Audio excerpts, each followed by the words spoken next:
আমার স্ত্রীর সন্তান কোথায়? আমার কাছে আছে, সহি সালামতেই আছে। স্ত্রীর সন্তানে কোন সময় ফিরিয়ে পাবো? সাক্ষী হয়ে যাক তারপর।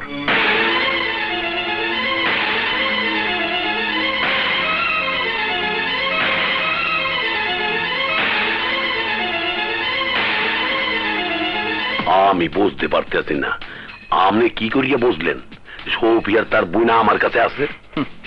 মিস্টার মোমেন, আমিও একজন পুলিশ অফিসার, আপনাকে আমি খুব ভালো করেই চিনি। আপনার মতো চিন্তা ভাবনা আমিও করতে পারতাম। তাছাড়া কারো পরিচয় ফাঁস করার জন্য 5 লাখ টাকা অনেক বেশি। ফাও হিসেবে তাদের আটকে রাখার দায়িত্ব আপনি নিয়েছেন বলে আমার সন্দেহ হয়েছিল, আর তাই আপনার স্ত্রী আর সন্তানকে জিম্মি করে শফিকে কোর্টে আনতে আপনাকে বাধ্য করেছি। পুলিশ হইয়া আমরা একে অপরের স্ত্রী সন্তানে জিম্মি করি, তাই আমার সন্তানের মধ্যে পার্থক্য রইল? অনেক পার্থক্য আছে মিস্টার মোমিন। সন্ত্রাসীদের মধ্যে এখনো কিছুটা হলেও ইমানদারি বাকি আছে, যা আমাদের মধ্যে নেই।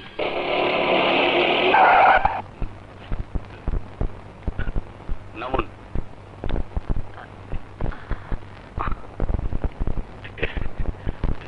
যান, স্ত্রী সন্তানকে নিয়ে বাড়ি যান। থ্যাংক ইউ স্যার, কিন্তু যাওয়ার আগে একটা কথা বইয়ে যাই। চাল আপনি যতই চালেন, এই কেসে আপনি যেতে পারবেন না। সদগর উপর মহলে তদবির করিয়া আপনি ট্রান্সফার অর্ডার করাইছে। যদি এই খেলায় জিততে চান তো আজকের মধ্যে এই খেলা শেষ করতে হইবে। স্যার, আরে আল্লাহ, আরে আল্লাহ, মাইয়াটা হয়ে গেছে। থ্যাংক ইউ ভাই, ঠিক আছে বাস, কাগো পাল্লায় বসালাম, ওটা দেই মাঝখানে বহ, এই তালা দেই।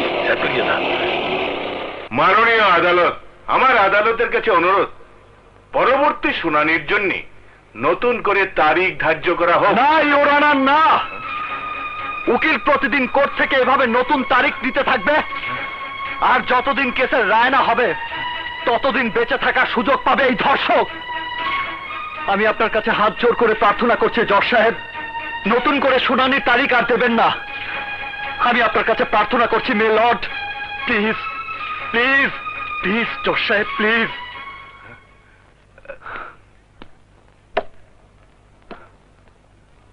আমি জানি এই মামলায় আর কোনো কথা বলার অধিকার আমার নেই, কারণ আমার ট্রান্সফার হয়ে গেছে। শুধুমাত্র এই জন্য যে আমি পুরো নিষ্ঠা এবং সততার সাথে আমার দায়িত্ব কর্তব্য পালনের চেষ্টা করেছি। 30 বছর ধরে ডিপার্টমেন্টের অফিসাররা সততার নিষ্ঠার সাথে দায়িত্ব পালন করে আমার মতো বদনামের ভাগী হয় শুধুমাত্র মুষ্টিমেয় কিছু সদস্যের জন্যে, যারা বাড়ি গাড়ি আর টাকার পাহাড় গড়ার জন্য পুলিশের পোশাক গায়ে পড়েছে। আমার জায়গায় যিনি আসবেন, হতে পারে তিনি তার নিজস্ব কিছু সীমাবদ্ধতার জন্য বা পকেট গরম করার জন্য এই কেসের সাক্ষী প্রমাণ পুরো উল্টে পুরো কেস ওই ক্রিমিনালদের ফেভারে করে দেবেন।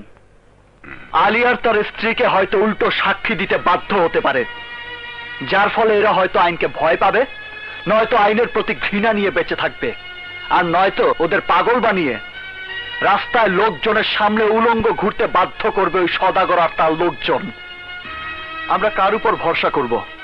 বিপদে পড়লে কার কাছে ছুটে যাব? সমাজে এমন অনেক বড় বড় নেতা বসে আছে যারা তাদের নির্দিষ্ট লক্ষ্যে পৌঁছানোর জন্য জনগণের উপর গুলি চালাতে পর্যন্ত দ্বিধা করে না। কিন্তু দেখবেন একদিন এই পলিটিশিয়ানরাই নিজেরা নিজেদের উপর গুলি চালাচ্ছে। ইওর অনার, পুরো দেশ এখন একটা আগ্নেয়গিরির জ্বালামুখীর উপর বসে আছে, আর অন্যদিকে নেতারা নতুন কোন দিক নির্দেশনা দেবার পরিবর্তে, নতুন কোন আইন বানানোর পরিবর্তে, জনগণের সেবা করার পরিবর্তে নিজেদের মধ্যে কুকুর বেড়ালের মতো রেষারেষি নিয়ে ব্যস্ত আছেন। কি আছে আমাদের দেশের ভাগ্যে? কি হবে এই বাংলাদেশের? এদেশের জনগণের দায়িত্ব কে নেবে? এদেশের জনগণ এখনো নেতাদের চাইতে বেশি বিশ্বাস করে এই দেশের আইনকে। দেশের আইন এখনো সবার উপর অবস্থান করছে, আর সেই আইনের সামনে আমি হাত জোর করে অনুরোধ করছি, যে পুলিশ অফিসার আইনের অনুশাসন প্রতিষ্ঠা করতে গিয়ে কর্তব্যরত অবস্থায় মৃত্যুবরণ করতে প্রস্তুত, তাদের সঠিকভাবে দায়িত্ব পালনের নিশ্চয়তা দিন ইউর অনার। অবজেক্ট লর্ড, এই সমস্ত প্রলাপের সাথে কেসের কোনো মিল নেই। কোনো মিল আছে, মিল আছে, মিল আছে ইউর অনার। আমি আদালতে যা বলেছি তাই এদেশের বাস্তবতা। নাবালিক ধর্ষণ, শিশুদের উপর অত্যাচার, মহিলা ধর্ষণ, তাদের উপর নগ্ন হামলা, তাদের মুখে এসিড ছুঁড়ে মারা এদেশের কঠিন বাস্তবতা। আর তা নিয়ে কারো কোনো মাথা ব্যথা নেই ইউর অনার। যাদের উপর অত্যাচার হয়, নগ্ন হামলা হয়, তারা হয় ভয় পেয়ে মামলা করতে চায় না, আর মামলা করলেও আইনের মার প্যাচ, ঘুষের টাকা, পুলিশি হয়রানির কারণে তারা কেস চালাতে ব্যর্থ হয়। নয়তো টাকার ক্ষমতার সামনে কেসের তদন্তই বন্ধ হয়ে যায়। উল্টো তারা হামলার শিকার হয়, তাদের উপর ইনকোয়ারি হয়, কিন্তু সেই ইনকোয়ারির ফলাফল অনুযায়ী কোনো কাজ হয় এমন ঘটনা এদেশের মানুষ গল্প উপন্যাসেও পড়েনি। সমস্ত সাক্ষী আদালতে এসে তাদের সাক্ষ্য বদলে দেয় কেন? কোর্টে কেস এত লম্বা সময় ধরে চলে কেন? কোর্ট ও পুলিশের চক্করে পড়ে যারা কেস করেন তাদের বাড়ির মেয়ের বিয়ের বয়স পার হয়ে যায়, আর যদি স্ত্রী হয় সে বুড়ি হয়ে যায়, আর যে বুড়ি সে মরে যায়। এমন কেন হচ্ছে জজ সাহেব? এসব নাটক তখনই বন্ধ হবে যখন কেস উঠবে এক আদালতে, একদিনই হবে শুনানি, কোর্টে সাক্ষ্য হবে একদিন, এবং সেই দিনই হবে কেসের রায়, সেই দিনই হবে সাজা। তারপর না কোনো আপিল, না কোনো দ্বিতীয় তারিখ, আর না কোনো দ্বিতীয় আদালত। আর তাই আপনার কাছে আমার অনুরোধ, এই কেসের রায় শোনানোর পর আপনি আদালত মুলতবি ঘোষণা করুন your honour. Please, please your honour. মামলার সমস্ত সাক্ষ্য প্রমাণ শুনানির পর এই আদালত আসামি আলী এবং তার স্ত্রীকে বেকসুর খালাস ঘোষণা করছে এবং আসামি ডন ওরফে কামাল সওদাগরকে নাবালিকা ফুলকে ধর্ষণ এবং হত্যার অপচেষ্টার দায়ে দোষী সাব্যস্ত করে তাকে মৃত্যুদণ্ডে দণ্ডিত করা হলো।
আলী, আলী আমারে মাফ করে দে, আলী আমারে মাফ করে দে।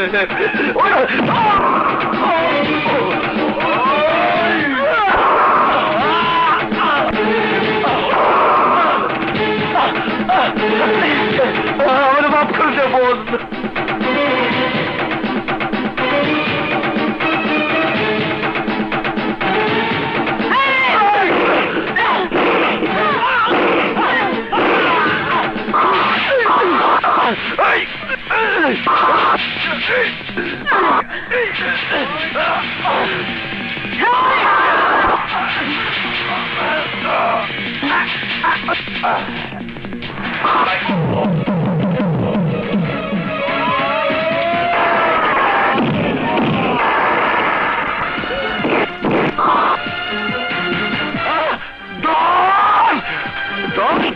আমার ভাই একজন ডন ডন এই ডন তোর এই অবস্থা করলো কে ভাই আমার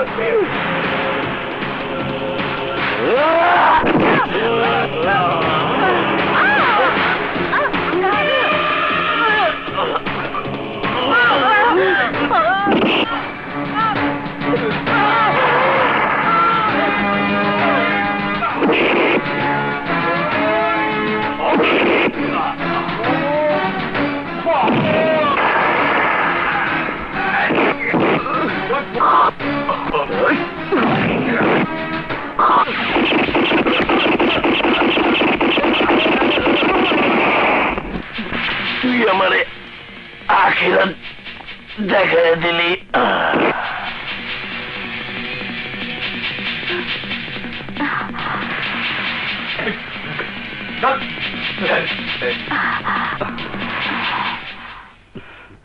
সোহেল ডলি